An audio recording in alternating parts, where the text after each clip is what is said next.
भक्तजनों, आज हम भगवान भोलेनाथ की कुछ कथाओं का वर्णन करेंगे। पुराणों में इनके चमत्कार की अनेकों ही कथाएं वर्णित हैं। उन्हीं पावन कथाओं में से हम आपको कुछ कथाएं सुनाएंगे। आशा करते हैं आप भगवान भोलेनाथ की महिमा वर्णन सुनकर पुण्य प्राप्त करेंगे। प्रिय भक्तों, भगवान भोलेनाथ को महाकाल के नाम से भी जाना जाता है।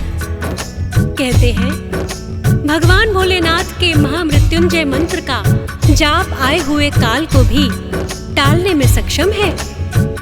इसी प्रकार की एक कथा का हम सर्वप्रथम वर्णन करते हैं। तो चलिए सुनते हैं भगवान भोलेनाथ की ये चमत्कारी कथा।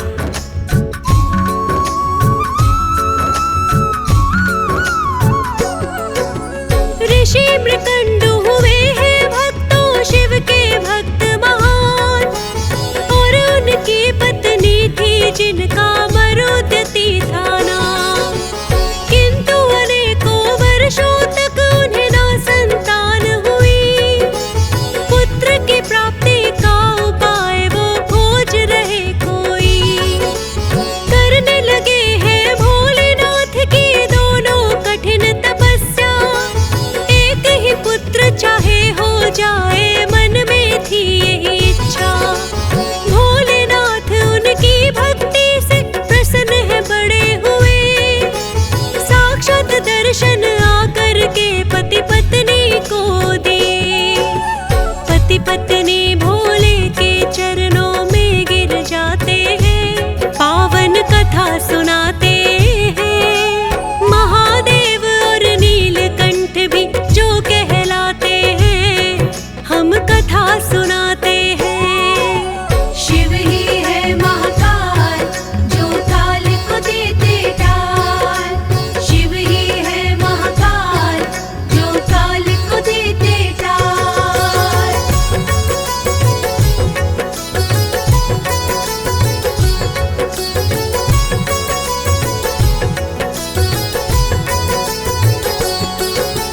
भक्तजनों, भगवान भोलेनाथ ने जब ऋषि मृकंडु और उनकी पत्नी को दर्शन दिए तो दोनों ने भोलेनाथ को साष्टांग प्रणाम किया। भगवान भोलेनाथ ने उन्हें वरदान मांगने को कहा। तब ऋषि मृकंडु और उनकी पत्नी ने भगवान भोलेनाथ से पुत्र प्राप्ति की इच्छा जताई। भगवान भोलेनाथ ने उन्हें दो विकल्प दिए, एक अल्पायु बुद्धिमान पुत्र और दूसरा दीर्घायु मंद बुद्धि पुत्र। ऋषि ने भोलेनाथ से बुद्धिमान पुत्र का ही वरदान मांगा। परिणाम स्वरूप उन्हें बड़ा ही बुद्धिमान पुत्र प्राप्त हुआ, जिसको पति पत्नी ने मार्कंडे नाम दिया। किंतु भगवान भोलेनाथ के वरदान स्वरूप उनकी आयु केवल 16 वर्षों की थी। भोलेनाथ ने दिया वरदान तो असर दिखाया है, पर अल्पायु पुत्र ऋषि मृकंडु ने पाया है। पति पत्नी ने मार्कंडे जिसे नाम दे दिया है। बुद्धिमान बड़ा ही उनका पुत्र हो गया है। जान गए मेरी अल्पायु 16 वर्षों की है। जब तक सांस चलेगी शिव की करनी भक्ति है। बुद्धिमान था मृत्यु के भय से ना घबराया है। भोलेनाथ की भक्ति में बस ध्यान लगाया है। 16 वर्ष फिर धीरे धीरे बीत ही जाते हैं, पावन कथा सुनाते हैं। महादेव और नीलकंठ भी जो कहलाते हैं, हम कथा सुनाते हैं। शिव ही है महाकाल जो ताल को देते टाल। शिव ही है महाकाल जो ताल को देते टाल।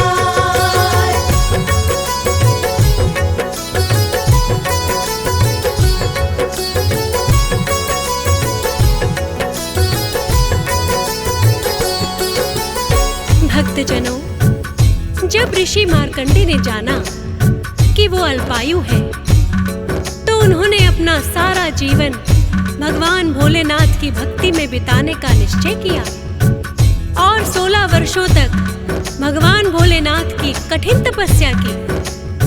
16 वर्ष पूर्ण होते ही यमराज उन्हें लेने आ जाते हैं, तो ऋषि मार्कंडे भागकर काशी पहुंच जाते हैं, किंतु यमराज ने उनका पीछा नहीं छोड़ा। तो ऋषि मार्कंडे शिवलिंग से जाकर लिपट गए और भगवान भोलेनाथ का आवाहन किया। उनकी पुकार सुनकर भोलेनाथ वहां स्वयं प्रकट हो गए और ऋषि मार्कंडे को अमृतत्व का वरदान दे दिया। ऐसे कृपालु हैं मेरे भोलेनाथ।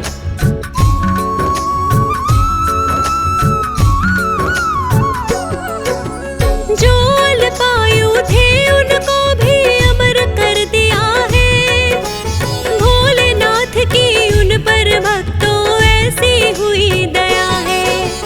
ऋषि मार्कंडे को यम भी ले जा नहीं सके हैं, क्षमा याचना यम भी भोलेनाथ से करते हैं। महामृत्युंजय मंत्र की भक्तों ऐसी शक्ति है, जाप करे तो आए काल को टाल वो सकती है।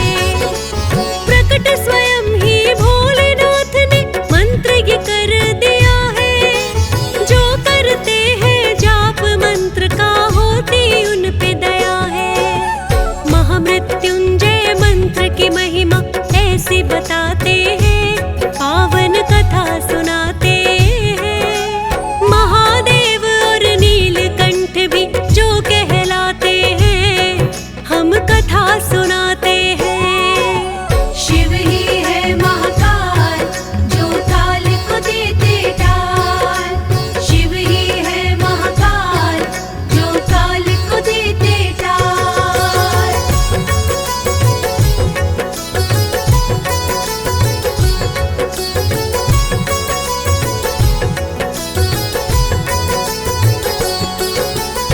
भक्तजनों, भगवान भोलेनाथ ऐसे वरदानी हैं कि थोड़ी सी भक्ति से ही प्रसन्न हो जाते हैं। इन्हें प्रसन्न करने के लिए किसी विशेष पूजा की आवश्यकता नहीं, सच्चे मन से की गई क्षण भर की भक्ति से ही भोलेनाथ प्रसन्न हो जाते हैं। और यदि सोमवार का व्रत किया जाए तो भगवान भोलेनाथ की विशेष कृपा प्राप्त होती है। ऐसी ही एक पौराणिक कथा का अब हम यहाँ वर्णन करेंगे।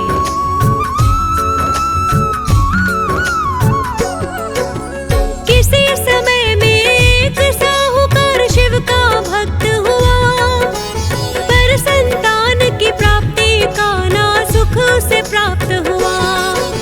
सच्चे मन से करता था वो शिव की आराधना, साहूकार की पूर्ण हुई ना किंतु मनोकामना। माता पार्वती ने एक दिन फिर ये शिव से कहा है, क्यों ना अब तक इसे पुत्र का आपने वर दिया है।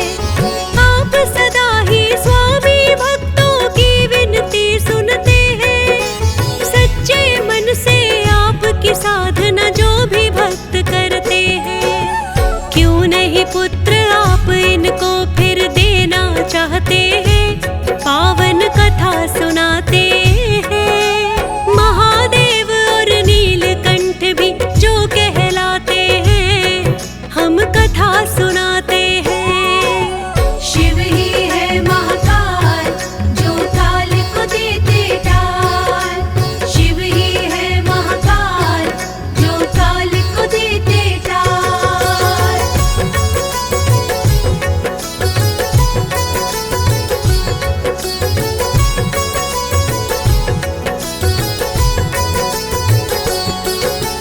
भक्तों, माता पार्वती की बात सुनकर भोलेनाथ कहने लगे, हे देवी, संसार में हर प्राणी को अपने कर्मों का फल भोगना पड़ता है। जिसके भाग्य में जो होता है वही उसे प्राप्त होता है। किंतु माता पार्वती कहने लगी, भोलेनाथ, आप आपको इसकी इच्छा पूर्ण अवश्य करनी चाहिए। माता पार्वती की विनती पर भगवान भोलेनाथ उस साहूकार को पुत्र प्राप्ति का वरदान दे देते हैं, किंतु साथ में ये भी कहते हैं कि इसकी आयु केवल 12 वर्ष होगी। साहूकार माता पार्वती और भगवान भोलेनाथ के वार्तालाप को सुन रहा था, अतः वो ना तो बड़ा ही प्रसन्न हुआ और ना ही दुखी। पहले की भांति शांत चित्त होकर भोलेनाथ की भक्ति में लगा रहा। फिर साहूकार के घर में तो एक पुत्र का जन्म हुआ है। अल्पायु है किंतु पुत्र साहूकार जानता है। धीरे धीरे 11 वर्ष का जब है पुत्र हुआ, विद्या प्राप्त करने को उसे काशी में भेज दिया। अपनी पत्नी के भाई को है साहूकार ने बुलाया, ले जाओ इसे काशी में, उसको इतना बताया। रास्ते में मिले जितने ब्राह्मण दान दक्षिणा देना, और पुत्र की दीर्घायु का वर भी मांग लेना। सिद्ध पुरुषों के वचन कभी कभी सत्य हो जाते हैं, पावन कथा सुनाते हैं। महादेव और नीलकंठ भी जो कहलाते हैं, हम कथा सुनाते हैं। शिव ही है महाकाल, जो ताल को देते टाल। शिव ही है महाकाल, जो ताल को देते टाल।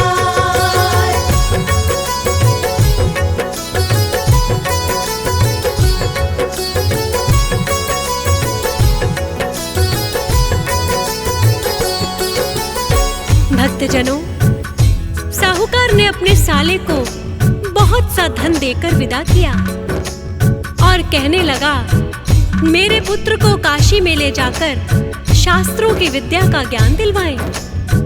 रास्ते में आपको जितने भी ब्राह्मण मिले उन सबको उचित दान दक्षिणा देना और उनके चरणों में वंदन करना। किसी ब्राह्मण के मुख से यदि पुत्र को दीर्घायु का वरदान मिल जाए तो हमारी साधना पूरी हो जाएगी। साहूकार के कहने पर मामा अपने भांजे को लेकर काशी की ओर चल दिया और चलते चलते दोनों एक नगर की सीमा पर रुक गए। दोनों जिस नगरी में रुके थे उस दिन उस नगर के राजकुमार का विवाह था, किंतु राजकुमार एक आंख से काना था। राजा ने जब साहूकार के पुत्र को देखा तो उसके मन में विचार आया, क्यों ना इस लड़के को अपने पुत्र की जगह ले जाकर राजकुमारी को ब्याह कर ले आऊं और बाद में इनको बहुत सा धन देकर विदा कर दूंगा।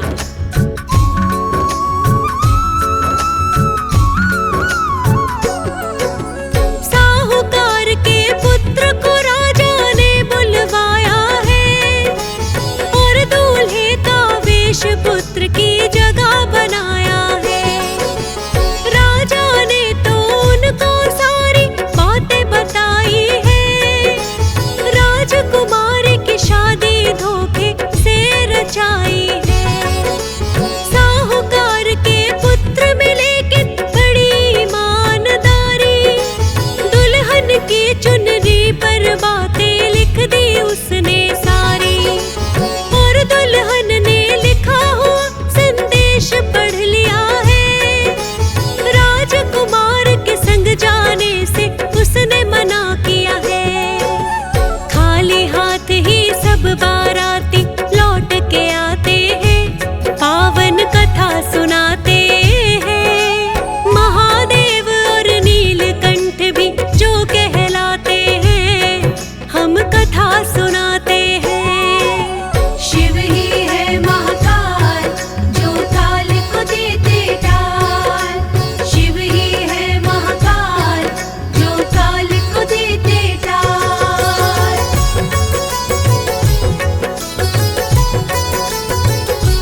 भक्तजनों, जब राजकुमार की जगह साहूकार के पुत्र को राजकुमारी से शादी के लिए फेरों पर बैठाया गया, तो साहूकार के पुत्र ने दुल्हन की चुनरी पर लिख दिया कि तुम्हारा पति तो एक आंख से काना है और मुझे बलपूर्वक राजा ने अपने पुत्र की जगह बिठा दिया है।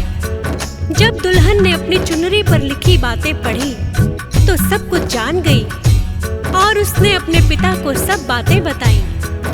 जब सब सच सामने आ गया तो बारात को खाली हाथ ही वापस लौटना पड़ा। राजकुमारी के पिता ने साहूकार के पुत्र की ईमानदारी की खूब प्रशंसा की और उसे बहुत सा धन देकर काशी की ओर विदा किया। मामा भांजा दोनों काशी नगरी में आए और यज्ञ के लिए अनेकों पंडित बुलवाए। जानते थे कि 1 वर्ष का समय है उनके पास, दीर्घायु के लिए यज्ञ वो करवाने लगे खास। यज्ञ हुआ संपूर्ण तो फिर पूर्ण आहुति दी। 1 वर्ष की जो सीमा थी वो भी बीत गई। साहूकार का पुत्र ये मामा से कहने लगा, ना जाने मामा मेरा सर क्यों चकरा रहा। इतना कहते ही प्राण पखेरु भी उड़ जाते हैं, पावन कथा सुनाते हैं। महादेव और नीलकंठ भी जो कहलाते हैं, हम कथा सुनाते हैं। शिव ही है महाकाल, जो ताल को देते टाल। शिव ही है महाकाल, जो ताल को देते टाल।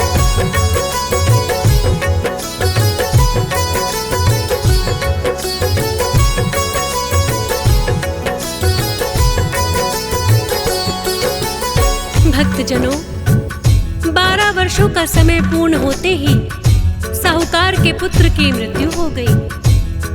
उसके मामा अपने मृत भांजे को देखकर जोर जोर से विलाप करने लगे और उनका विलाप सुनकर माता पार्वती को बहुत ही दया आई। वे कहने लगी, हे नाथ, आपको साहूकार के पुत्र के प्राण लौटाने होंगे, वरना इसका मामा विलाप करते करते अपने प्राण त्याग देगा। भगवान भोलेनाथ को माता पार्वती की बात माननी पड़ी और साहूकार के पुत्र को प्राण वापस लौटा दिए।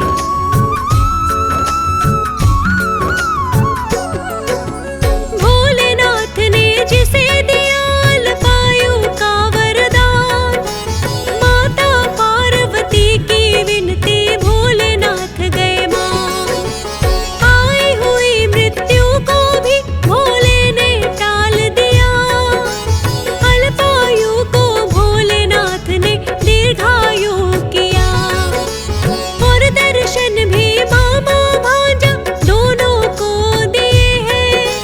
दर्शन पाकर भोलेनाथ के प्रसन्न वो बड़े हुए।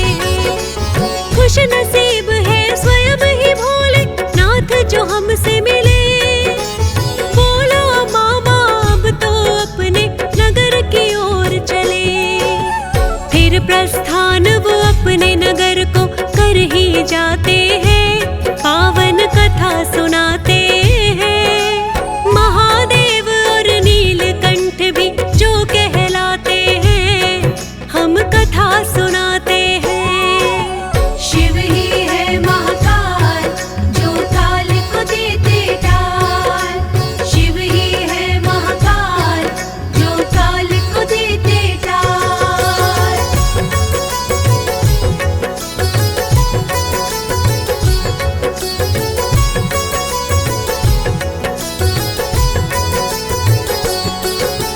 भक्तजनों, जब मामा और भांजा दोनों अपने नगर की ओर चले तो रास्ते में वही नगरी पड़ी जिस राजा की कन्या का साहूकार के पुत्र से विवाह कराया था। राजा उनको देखते ही पहचान गया और अपने राजमहल में ले गया। राजकुमारी ने अपने पिता से कहा कि मेरा विवाह तो इस साहूकार के पुत्र के साथ ही हुआ है, क्यों ना आप मुझे प्रसन्नता पूर्वक इसके साथ विदा कर दे। राजा ने भी अपनी कन्या की बात को सहर्ष स्वीकार कर लिया। साहूकार के पुत्र से फिर तो राजा कहने लगा, मेरी पुत्री का आपके साथ ही संपन्न हुआ विवाह। पत्नी रूप में आप मेरी पुत्री को अपनाए, मैं चाहता हूँ करके विदाई से अपने घर ले जाए। राजा ने जो विनती की तो उसने मानी है, साहूकार के पुत्र की फिर वो बन गई रानी है। राजा ने अपनी कन्या को बहुत साधन है दिया, धूमधाम से राजकुमारी को है विदा किया।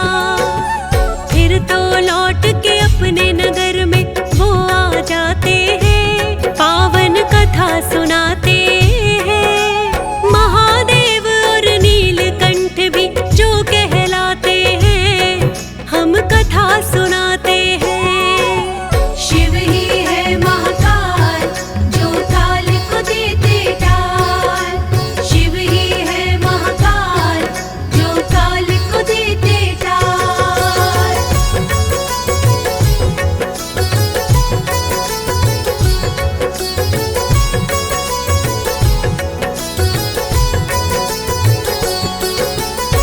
भक्तजनों, इस प्रकार भगवान भोलेनाथ की कृपा से साहूकार के पुत्र को दीर्घायु के साथ साथ राजा की कन्या भी पत्नी के रूप में प्राप्त हुई। ऐसे कृपालु हैं मेरे भोलेनाथ। जब वह अपने नगर में वापस आए तो साहूकार के पुत्र ने अपने माता पिता को सारी सच्चाई बता दी। इतना सुनकर साहूकार भूले नहीं समाये और भोलेनाथ की भक्ति में लीन हो गए। भोलेनाथ जी ने से उन पर कृपा बरसाई, दीर्घायु भी साहूकार के पुत्र ने है पाई।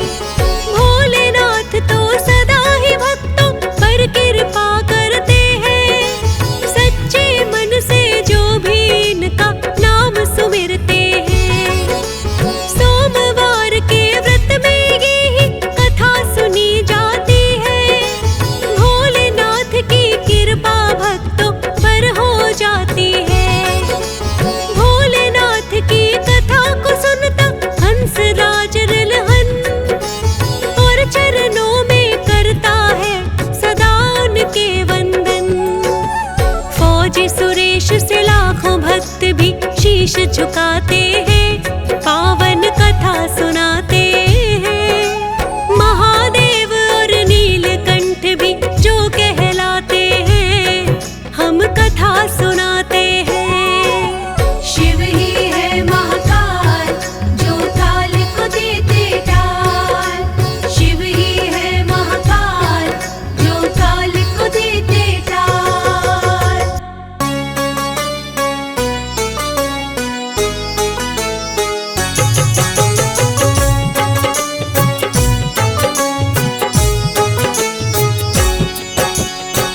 कर्पूर गौरम करुणावतारम, संसार सारम भुजगेंद्रहारम, सदा वसंतम हृदयारविंदे, भवम भवानी सहितम नमामि। भक्तजनों, आज हम भगवान भोलेनाथ की कुछ कथाओं का वर्णन करने जा रहे हैं कि किस प्रकार से भोलेनाथ अपने भक्तों पर कृपा बरसाते हैं।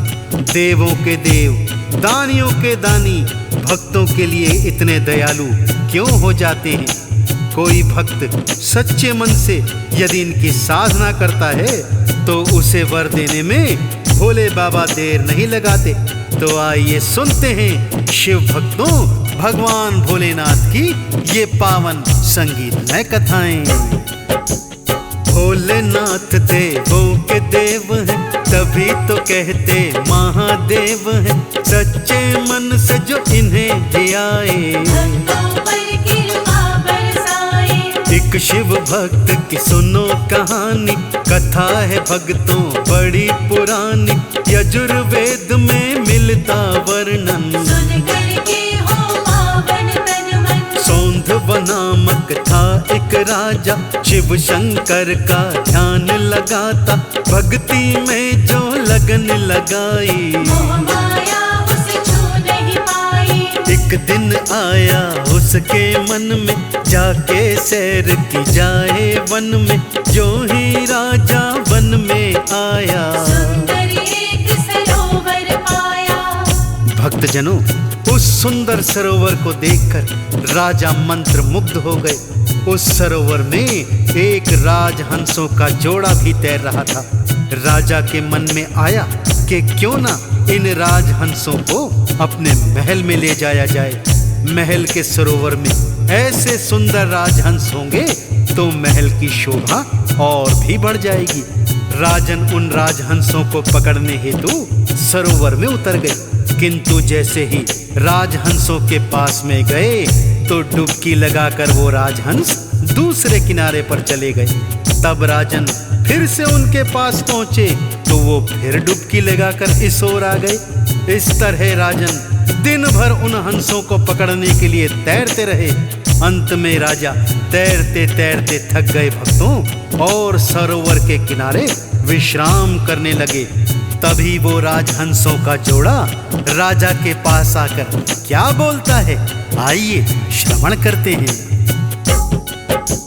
साधारण हम हंस है राजन, स्वर्ग लोक के राजहंस हम, अगर हमें ले जाना चाहो, स्वर्ग सरोवर आप बनाओ। स्वर्ण सरोवर में हम जाएं, आपके महल की शोभा बढ़ाएं, बनवा लो तुम स्वर्ण सरोवर। फिर हमको ले जाना आकर। राजमहल में राजन आए, अपने मंत्री को बुलवाए, बोले महल में स्वर्ण सरोवर। का निर्माण शुरू तुम तो कर। मंत्री ने उनको समझाया, आपके पास ना इतनी माया, इतना सोना कहाँ से लाएं। राजकोष खाली हो जाए।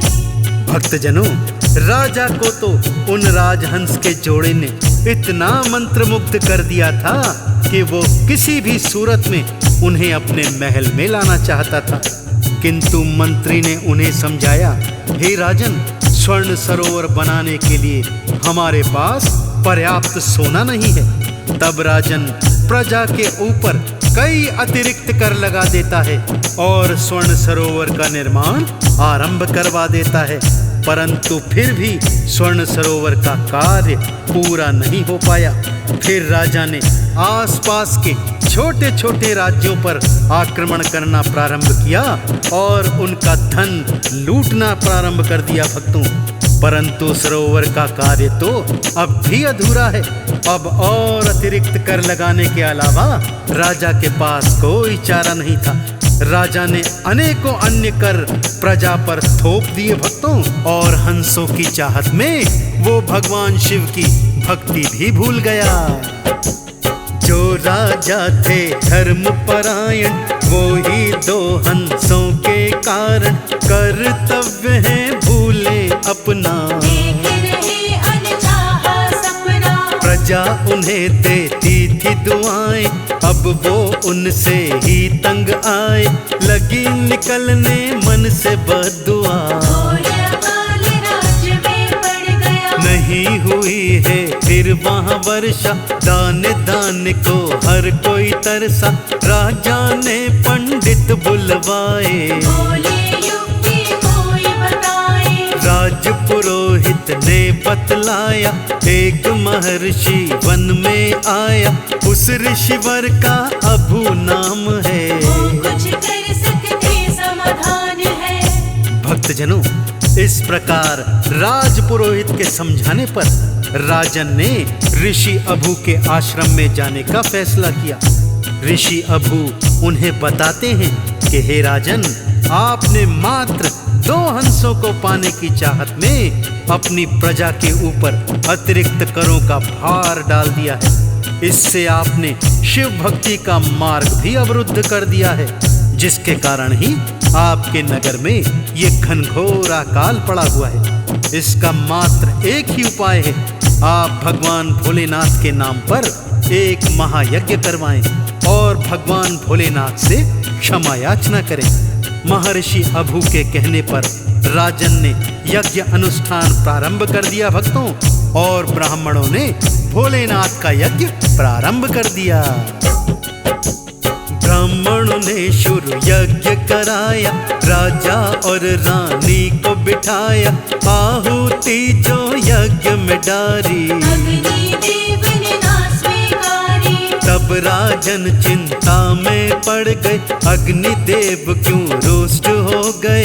लगे पूछने राजा से ब्राह्मण, मुझे बताओ इसका कारण। ब्राह्मणों ने तब ध्यान लगाया और राजन को ये बतलाया, जो वस्तु है आपको प्यारी, हो ही जाएगी स्वीकारी। राजा ने जोड़ा था जो धन, अग्निदेव को किया समर्पण, अग्निदेव फिर भी ना आए। देखेंगे राजन है चकराए। भक्तजनों, राजा ने जितना भी धन स्वर्ण इस सरोवर को बनाने के लिए एकत्रित किया था, वो सब आहुति में अग्निदेव को समर्पण कर दिया, परंतु इस पर भी अग्निदेव प्रकट नहीं हुए। तब राजन ने सोचा, अब तो मेरे पास सबसे प्रिय वस्तु मेरा अपना स्वयं का शरीर ही है, क्यों ना उसे ही मैं अग्निदेव को समर्पित कर देता हूँ, अपनी काया समर्पित कर दूं। ये सोचकर राजा हवन कुंड के मध्य में जाकर खड़े हो जाते हैं। उनका ये त्याग देखकर भोलेनाथ प्रसन्न हो जाते हैं भक्तों, और उनको साक्षात दर्शन देते हैं। ये थी राजा परीक्षा तुम्हारी, तुम तो प्रजा के हो हितकारी, मन में जागा प्रलोभन ये है, परीक्षा लेनी बड़ी कठिन है। प्रलोभन हुआ दूर तुम्हारा, हमने भक्ति को स्वीकारा, तेरे राज्य में वर्षा होगी, नहीं अकाल पड़ेगा कभी भी। भोले ने वरदान दिया है, भक्तों पर एहसान किया है, भोलेनाथ तो है वरदानी, भक्तों की सदा विनती मानी। भक्ति पथ से भटक जो जाते, भोलेनाथ ही रास्ता दिखाते। ये थी भक्तों एक कहानी, अब तुमको दूजी है सुनानी। भगवान भोलेनाथ के भक्तों, अब हम आपको भगवान शिव की एक दूजी कथा संगीत में रूप में सुनाएंगे। प्राचीन समय की बात है भक्तों, गोपाल नाम का एक व्यापारी हुआ करता था। वो बहुत धनी था और आसपास में उसके व्यापार के चर्चे हुआ करते थे।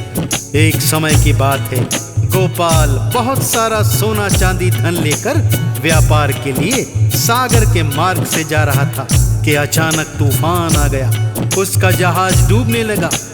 गोपाल ने जल में छलांग लगा दी भक्तों, और बड़ी मुश्किल से तैरकर अपने प्राण बचाए, परंतु उसकी सारी कमाई जहाज के साथ साथ सागर में डूब गई भक्तों।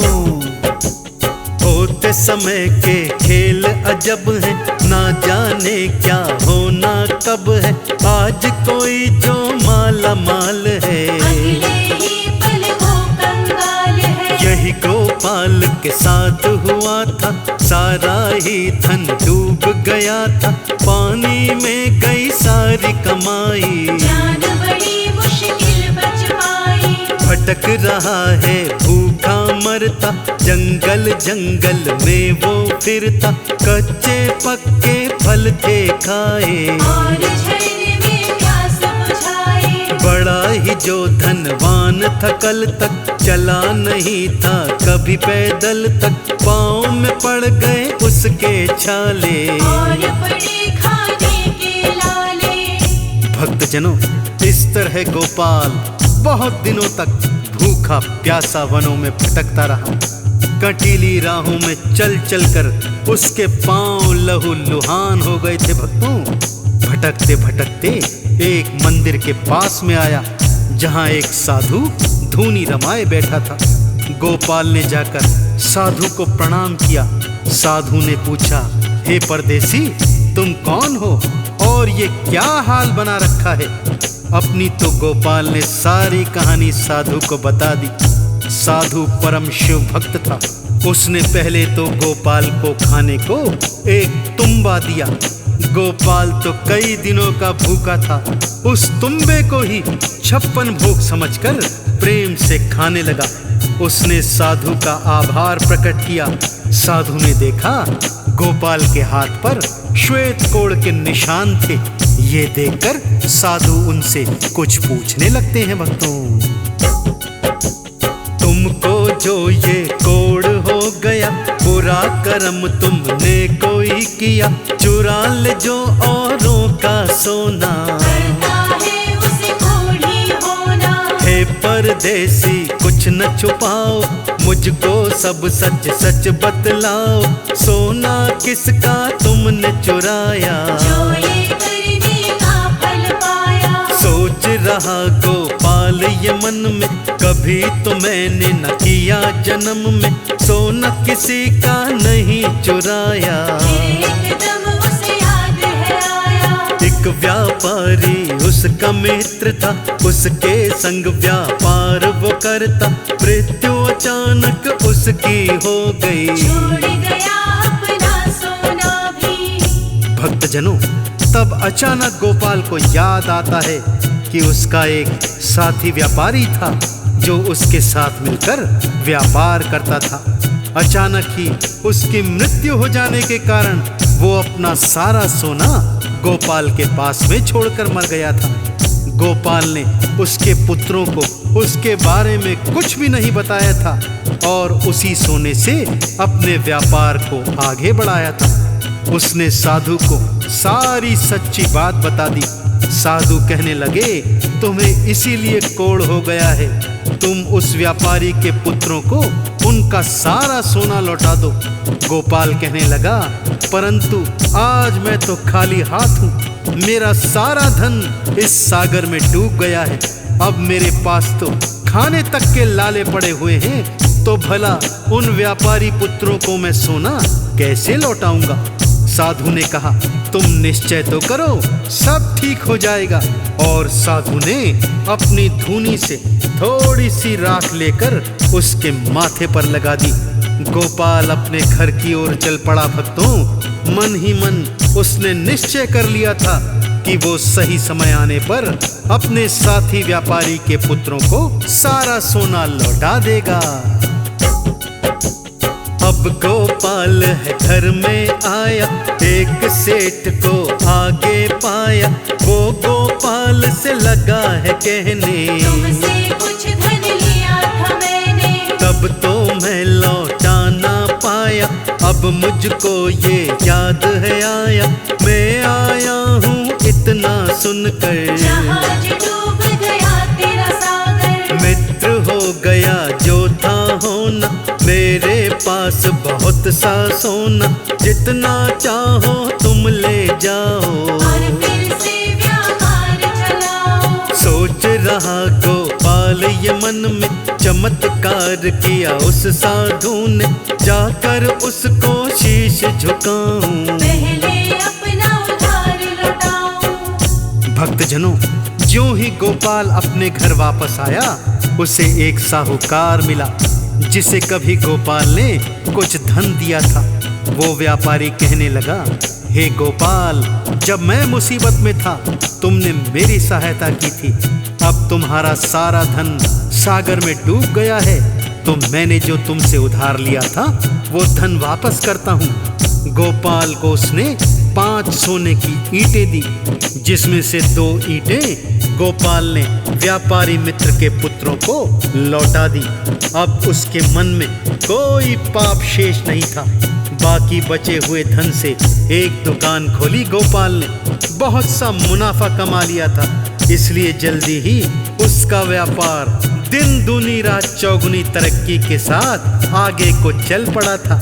अपने बचे हुए समय में गोपाल शिव शंभू का ध्यान लगाता और मुनाफे के धन से एक हिस्सा निकालकर वो निर्धनों की सेवा किया करता था। सभी गांव वाले उसे परम शिव भक्त कहते और एक दिन जब साधु की याद गोपाल को आई तो वो उनके दर्शन को चला गया।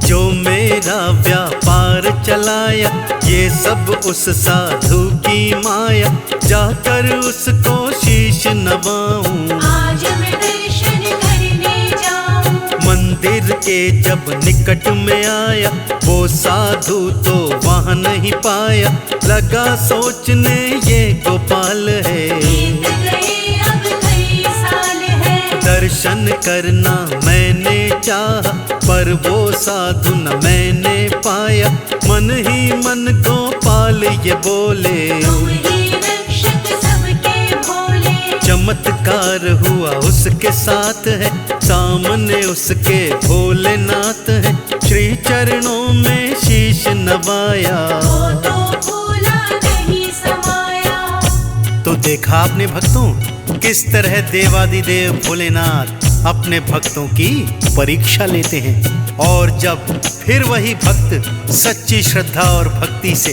क्षमा याचना करता है तो भोलेनाथ उस पर अपनी कृपा की बरसात किया करते हैं। इसीलिए यदि आप भी भोलेनाथ की कृपा प्राप्त करना चाहते हैं तो हर सोमवार भगवान शिव के मंदिर जाइए, गंगा जल से शिवलिंग को स्नान कराइए, बेल पत्र भांग धतूरा चढ़ाकर उन्हें प्रसन्न कीजिए, चंदन तिलक लगाकर उनका सम्मान कीजिए। फिर देखिए भोलेनाथ किस तरह आप पर कृपा लुटाएंगे। एक बार दोनों हाथ खोलकर मेरे साथ बोलिए, बोलिए देवाधिदेव भगवान भोलेनाथ की।